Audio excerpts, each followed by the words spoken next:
Holy shit.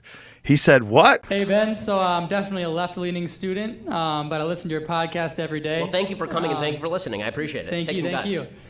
So my question is about race and culture. So while I agree with you that when you look at white America, it's silly to say that the majority of white Americans are actively trying to prevent you from getting to where you want to be.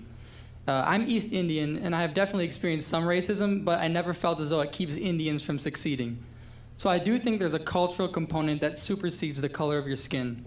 But I also think that it's naive to say that it just so happens that the same minority groups that have been historically oppressed happen to have cultures that are less conducive to success. I believe that environment can create culture.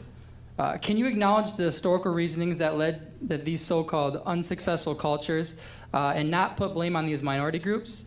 I know that in your heart, I don't think you're a racist person, but in my opinion, to blame people for their failure, for their cultural failures, without taking into consideration historical, the history in general, conceals a lack of empathy and sort of hints at racism. Okay, so I'll fight back on the last point that there's anything to do with empathy or racism here, but I fully agree with you. Like 100, not like 90%, like 100%. I think that bad cultures are generally the result of bad things that have happened in the past or bad modes of thought that have prevailed over time. So, for example, there's a great book by Thomas Sowell called Black Rednecks and White Liberals, and that book essentially suggests that a lot of the pathologies that exist about single motherhood, for example, in the black community, or high rates of violence, are actually outgrowths of a slave and post-slave culture that was imposed by a white society that didn't bother with policing, that didn't care about inculcating morals or virtues in slaves. Obviously, they actually actively fought against it because they didn't want that to happen.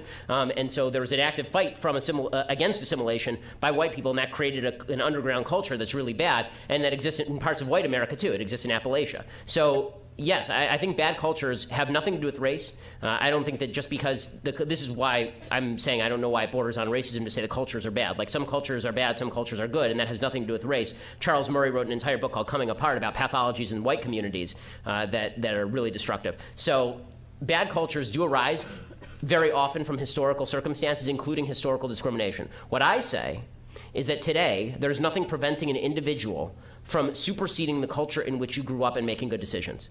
In a free country, somebody's going to have to break this chain. Somebody's going to have to break this cycle. And so, am I going to? I don't care if you want to say that the pathologies that exist in the black community, black inner city community of high rates of single motherhood and violence, for example, or lack of institutional wealth, that is a result of historic racism. I'm fine with you saying that. I don't have any problem with that. I'm not talking about historical racism when I talk about white privilege.